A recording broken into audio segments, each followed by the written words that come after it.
بسم اللہ الرحمن الرحیم صلی اللہ تعالی علی محمد وعلی آلہ وصحبہ وبارک وسلم۔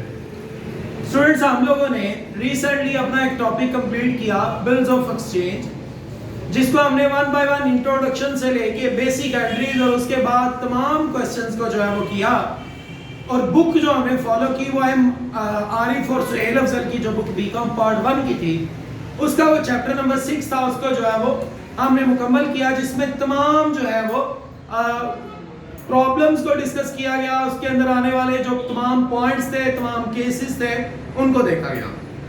آپ سے ہم جو ہے وہ ایک نیا ٹاپک سٹارٹ کر رہے ہیں، وہ بھی بی کام پارٹ 1 کا ہے، اور وہ ہے final account. Students, final account جو ہے اس کو کرنے کے لیے ہمیں کچھ بیسک انفارمیشن جو ہے وہ ہونا بہت ضروری ہے۔ اس بیسک انفارمیشن میں کیا کیا چیزیں شامل ہیں وہ آج کے ہم اس لیکچر میں بات کریں گے۔ یہ لیکچر جو ہے یہ آپ کا بیس بنے گا باقی تمام کوسچنز کی، اس لیے اس لیکچر کو بہت توجہ کے ساتھ سنیے گا۔ فائنل اکاؤنٹ جو ہے وہ ہم کیوں پڑھتے ہیں، اس کا سادہ سا یہ جواب ہے کہ کسی بھی بزنس کا نفع اور نقصان معلوم کرنے کے لیے ہم جو ہے وہ فائنل اکاؤنٹ پڑھتے ہیں۔ فائنل اکاؤنٹ کو پڑھنے کے لیے ہمیں کچھ بیسک کانسیپٹ کا پتہ ہونا بہت ضروری ہے۔ ان کانسیپٹس میں سب سے پہلا جو کانسیپٹ ہے وہ ہے ڈائریکٹ ایکسپینس، ڈائریکٹ ایکسپینسز۔ یہ ہمیں پتہ ہونا چاہیے۔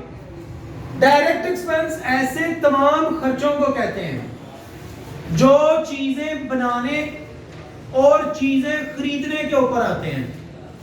کچھ لوگ اس کی تعریف کچھ یوں بھی بیان کرتے ہیں کہ ایسے تمام خرچے جو چیزوں کو سٹور روم میں پہنچانے سے پہلے گودام میں پہنچانے سے پہلے جو پیسے لگتے ہیں ان کو ڈائریکٹ ایکسپینس کہتے ہیں۔ لیکن میں ہمیشہ صرف 2 لفظ بچے کو بتاتا ہوں، میں کہتا ہوں بیٹا آپ صرف یہ یاد رکھ لیں کہ ایسے تمام خرچے جو چیزیں بنانے اور خریدنے پر آتے ہوں، چیزیں بنانے اور خریدنے سے جڑے ہوئے تمام خرچے جو ہے وہ ڈائریکٹ ایکسپینس ہیں۔ اب اس کی ایگزامپل بھی میں آپ کو بتاؤں گا، لیکن اس سے پہلے مجھے آپ کو ایک اور کانسیپٹ بتانا ہے، اور وہ ہے indirect expense. Indirect expense final account پڑھنے کے لیے ہم نے کچھ ٹرمز کو سیکھنا ہے، کچھ کانسیپٹس کو سیکھنا ہے۔ ان کانسیپٹ میں پہلا کانسیپٹ ہے ڈائریکٹ ایکسپینس، دوسرا کانسیپٹ ہے انڈائریکٹ ایکسپینس۔ یہ انڈائریکٹ ایکسپینس کیا ہے؟ ایسے خرچے جو چیزیں بیچنے، ایسے خرچے جو چیزیں بیچنے یا پھر کاروبار چلانے کے اوپر آتے ہیں، ان خرچوں کو کیا کہا جاتا ہے؟ Indirect expense. انڈائریکٹ ایکسپینس اور ڈائریکٹ ایکسپینس کی اب آپ کو ایک دو ایگزامپل شیئر کرتا ہوں، آپ کو انشاءاللہ خود سے پتا چل جائے گا کہ یہ کون سا ایکسپینس ہے۔ جناب میرے پاس 2 رینٹ ہیں، ایک رینٹ ہے فیکٹری رینٹ، فیکٹری رینٹ، اور ایک رینٹ ہے آفس رینٹ، آفس رینٹ۔ اب آپ چیک یہ کریں فیکٹری رینٹ اور آفس رینٹ میں سے ڈائریکٹ کون سا ہے اور انڈائریکٹ کون سا ہے۔ یہ جاننے کے لیے آپ کو جو تعریف بتائی ہے ان ایکسپینسز کی، وہ تعریف اپنے ذہن میں ذرا دوبارہ لے آئیں۔ میں نے آپ کو پہچان یہ بتائی، ایسے خرچے جو چیزیں بنانے یا خریدنے پر آئیں انہیں ہم کیا کہتے ہیں؟ Direct expense. اور ایسے خرچے جو چیزیں بیچنے یا کاروبار چلانے کے اوپر آئیں انہیں کہتے ہیں انڈائریکٹ ایکسپینس۔ اب ذرا ان دونوں ڈیفینیشنز کو ان کے اوپر اپلائی کریں اور چیک کریں کہ کون سا ڈائریکٹ ہے۔ جی بالکل، آپ پہنچ چکے ہوں گے کہ جو فیکٹری رینٹ ہے یہ ہمارا ڈائریکٹ ایکسپینس ہے۔ کیوں ڈائریکٹ ہے؟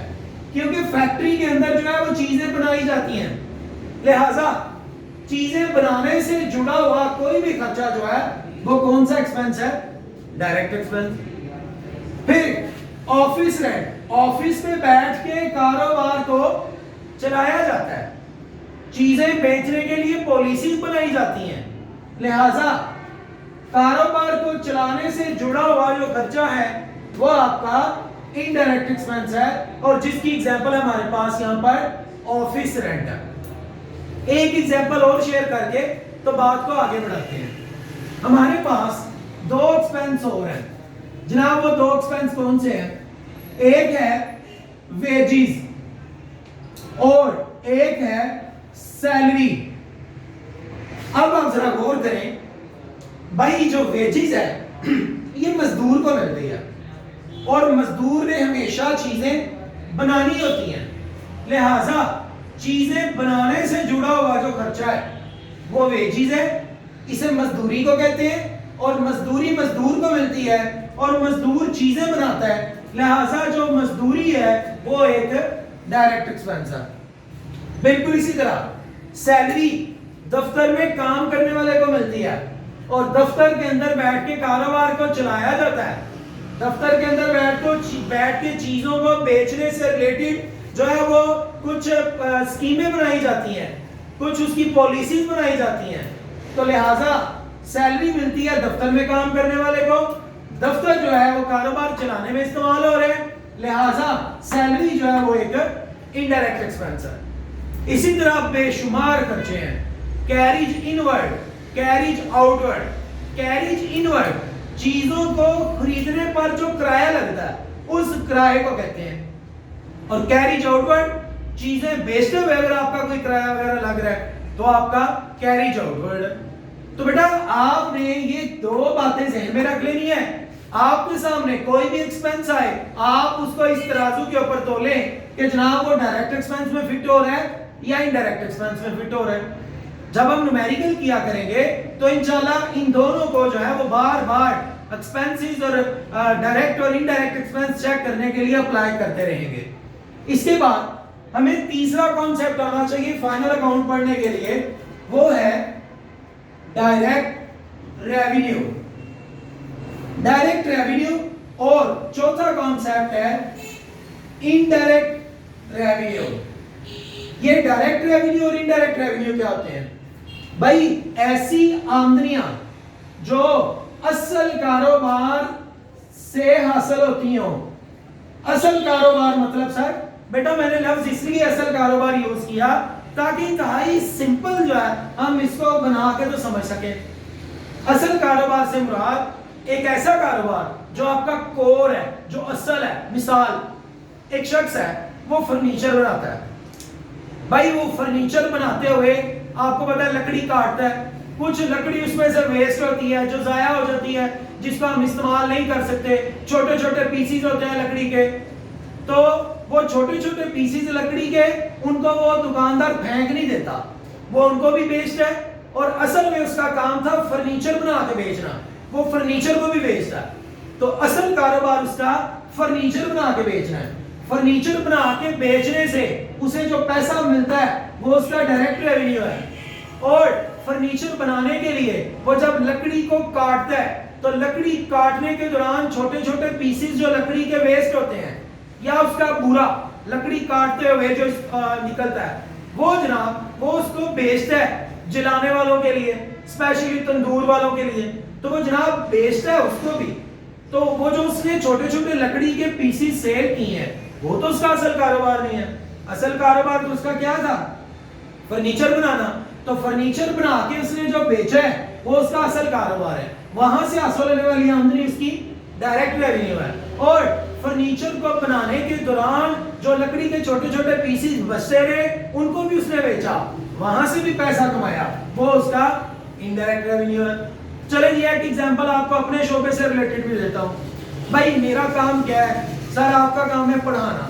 اس کا مطلب مجھے پڑھانے سے جو پیسہ ملتا ہے وہ کیا ہے؟ Direct revenue. اور اگر ایک بچہ پاس ہو گیا, وہ آیا انویلپ لے کے کہتا سر السلام علیکم, اور وہ چلا گیا. سر نے انویلپ کھولا, اس کے اندر 10 15 20 ہزار روپیہ تھا.